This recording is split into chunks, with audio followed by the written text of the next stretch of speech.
ஒரு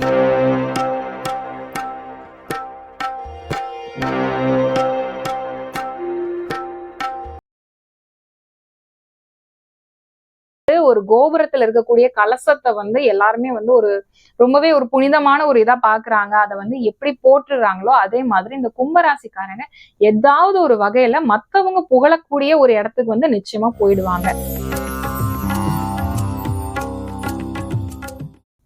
சோ இவங்களால ஒரு விஷயம் வந்து முடியாதுன்னுலாம் கிடையாது. அதை வந்து அவங்க வேணுமா வேணாமா அப்படின்னு சொல்லி டிசைட் பண்ணல, அவ்வளவுதான். சோ நீங்க வந்து ஒரு கும்பராசிக்காரங்களா இருக்கிறீங்க, இல்ல வந்து உங்களுக்கு தெரிஞ்சவங்க யாராவது கும்பராசியில இருக்கிறாங்க அப்படின்னா அவங்க யார் யார்கிட்ட எல்லாம் உஷாரா இருக்கணும், யார் யாருனாலும் அவங்களுக்கு வந்து மன கஷ்டம் கொஞ்சம் அதிகமாவே வரும் அப்படிங்கிறத இப்ப நம்ம பார்க்கலாம்.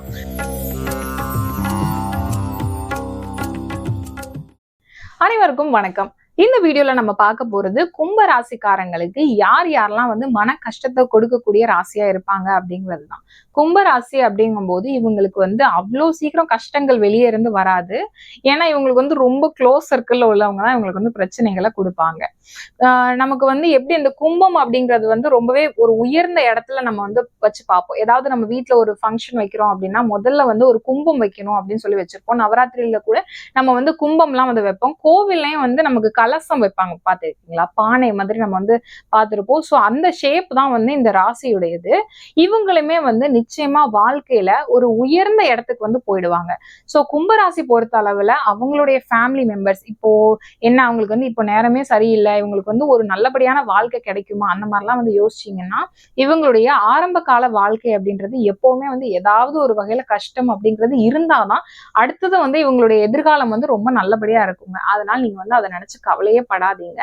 ஆனா எப்படி வந்து ஒரு கோபுரத்துல இருக்கக்கூடிய கலசத்தை வந்து எல்லாருமே வந்து ஒரு ரொம்பவே ஒரு புனிதமான ஒரு இதா பாக்குறாங்க, அதை வந்து எப்படி போற்றுறாங்களோ அதே மாதிரி இந்த கும்பராசிக்காரங்க ஏதாவது ஒரு வகையில மத்தவங்க புகழக்கூடிய ஒரு இடத்துக்கு வந்து நிச்சயமா போயிடுவாங்க.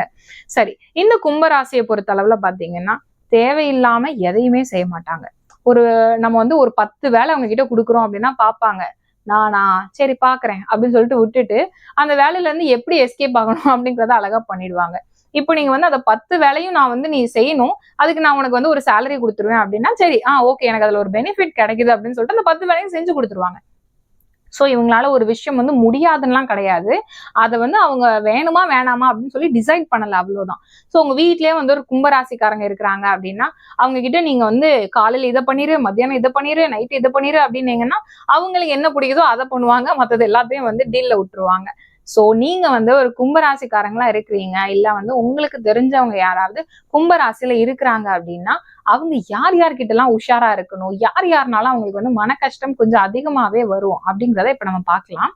குறிப்பா சொல்லணும்னா இந்த ராசிக்காரங்க எல்லாம் உங்களுக்கு ரொம்ப வேண்டப்பட்டவங்களாதான் இருப்பாங்க. சோ இதுல முதல்ல வரக்கூடியது ரிஷபராசி, அடுத்தது கடகராசி, அடுத்தது கன்னி ராசி, அடுத்து விருச்சிக ராசி. சோ இந்த 4 ராசிக்காரங்க பாத்தீங்கன்னா உங்களுக்கு ரொம்ப ரொம்ப உங்களோட லைஃப்ல இருந்து இவங்களை பிரிக்க முடியாது அப்படின்ற அளவுக்கு ரொம்ப க்ளோஸ் ரிலேட்டிவா நிறைய பேர் வந்து இருப்பாங்க, க்ளோஸ்ட் பர்சனா நிறைய பேர் வந்து இருப்பாங்க. ஏன்னா இந்த மாதிரி நம்ம வாழ்க்கையில நம்ம ஏதாவது ஒரு வகையில கஷ்டப்படணும் அப்படின்னு இருந்தோம்னா யாரோ ஒருத்தங்க தெரியாதவங்கனால நம்ம வந்து அவ்வளவு கஷ்டப்பட மாட்டோம் இல்லையா? தெரிஞ்சவங்க தான் அந்த பிரச்சனைகள் வந்து அடிக்கடி கொடுக்குறது, நம்மள வந்து நிம்மதி இல்லாம ஆக்குறது அப்படிங்கிறது தெரிஞ்சவங்க தான் பண்ணுவாங்க. சோ அந்த வகையில பாத்தீங்கன்னா இந்த 4 ராசிக்காரங்க உங்க கூட கண்டிப்பா இருப்பாங்க. ரொம்ப நெருங்கிய ஒரு பாண்டிங்ல வந்து இருப்பாங்க அப்படின்னு வச்சுக்கலாம். சோ பெரிய அளவுலாம் இவங்க வந்து உங்களை ரொம்ப அப்படி டார்ச்சர் பண்ணி சித்திரவதெல்லாம் பண்ண மாட்டாங்க. என்னன்னா அவங்க என்னமாச்சும் ஒண்ணு சொல்றது அது நமக்கு வந்து ஏதாவது ஒரு வகையில கொஞ்சம் மனசு கஷ்டமா இருக்கு, மனசே சரியில்லை, ஒரு 2 நாள் நான் வந்து அமைதியா இருக்கேன், 2 நாள் நான் எங்கேயாவது வெளியே போயிட்டு வரேன் அப்படின்ற அளவுக்கு நம்மள ஃபீல் பண்ண வைப்பாங்க. சோ இந்த ராசிக்காரங்கெல்லாம் உங்களுடைய ஃபேமிலியில இருக்கிறாங்கன்னா நீங்க ஃபீல் பண்ண வேண்டாம் அப்படின்றதுக்காக நான் சொல்றேன். ஏன்னா லைஃப்ல நிறைய ப்ராப்ளம்ஸ் வந்து நமக்கு வரதான் செய்யும். ஏதாவது ஒரு வகையில என்னுடைய அம்மாவா இருக்கிறாங்க, அவங்க வந்து என்னை கஷ்டப்படுத்தவே மாட்டாங்க, எதுக்கு எடுத்தாலும் வந்து என்னை சிரிக்க வச்சுட்டே இருப்பாங்களான்னா அப்படிலாம் கிடையாது. ஏதாவது ஒரு வகையில ஒரு கஷ்டம் அப்படிங்கிறது நமக்கு இருக்கும், நம்ம பேசுறது அவங்களுக்கும் அதே மாதிரிதான் இருக்கும். அந்த மாதிரி உங்க ஃபேமிலிக்குள்ள இந்த ராசியில வந்து இருக்கிறாங்க, நான் வந்து என்ன பண்றது, ஐயோயோ போச்சு அப்படின்லாம் நீங்க வந்து ஃபீல் பண்ணாதீங்க. அது வந்து எல்லா ஃபேமிலிலையும் இருக்கதான் செய்யும். ஆனா இந்த ராசிக்காரங்க வெளியே இருந்து வராங்க, நீங்க புதுசா பொண்ணு பாக்குறீங்க இந்த ராசியில வந்து பாக்குறீங்க அப்படின்னா திருமணத்துக்கு முன்னாடி சரி ஓகே ஒரு 2 தடவை இல்ல ஒரு 3 4 தடவை கூட நீங்க வந்து ஜாதக பொருத்தம்லாம் இருக்கா, இது எனக்கு செட் ஆகும் தானா அப்படின்னு சொல்லி முதல்ல பாத்துக்கோங்க.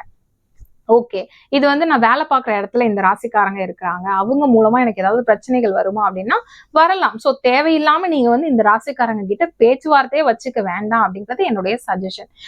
நீங்க வந்து இப்போ ஒரு லோன் வாங்கியிருக்கிறீங்க, இல்லைன்னா வந்து ஒரு பாண்ட் போட்டு 2 பேரும் வந்து ஒரு அக்ரிமெண்ட் பண்றீங்க. ஏதோ ஒரு இடத்துக்கோ, இல்லைன்னா வந்து ஏதோ ஒரு ஒரு வாகனத்துக்கோ நீங்க வந்து ஒரு அக்ரிமெண்ட் பண்றீங்க.